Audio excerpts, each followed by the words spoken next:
আসসালামু আলাইকুম, কেমন আছেন আপনারা সবাই?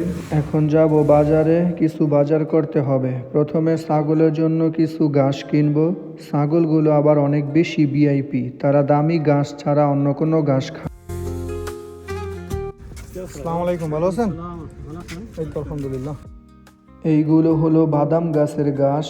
ছাগলগুলো খুব মজা করে এই ঘাসগুলো খায়।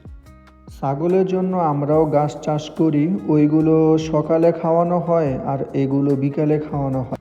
ছাগলের ঘাস নেওয়া শেষ, এখন নিজেদের জন্য কিছু বাজার করতে হবে। আমি যেখানে থাকি এখান থেকে সুপার শপটি একটু দূর হওয়ার কারণে আমরা সাপ্তাহিক বাজারগুলো একদিনেই করে ফেলি।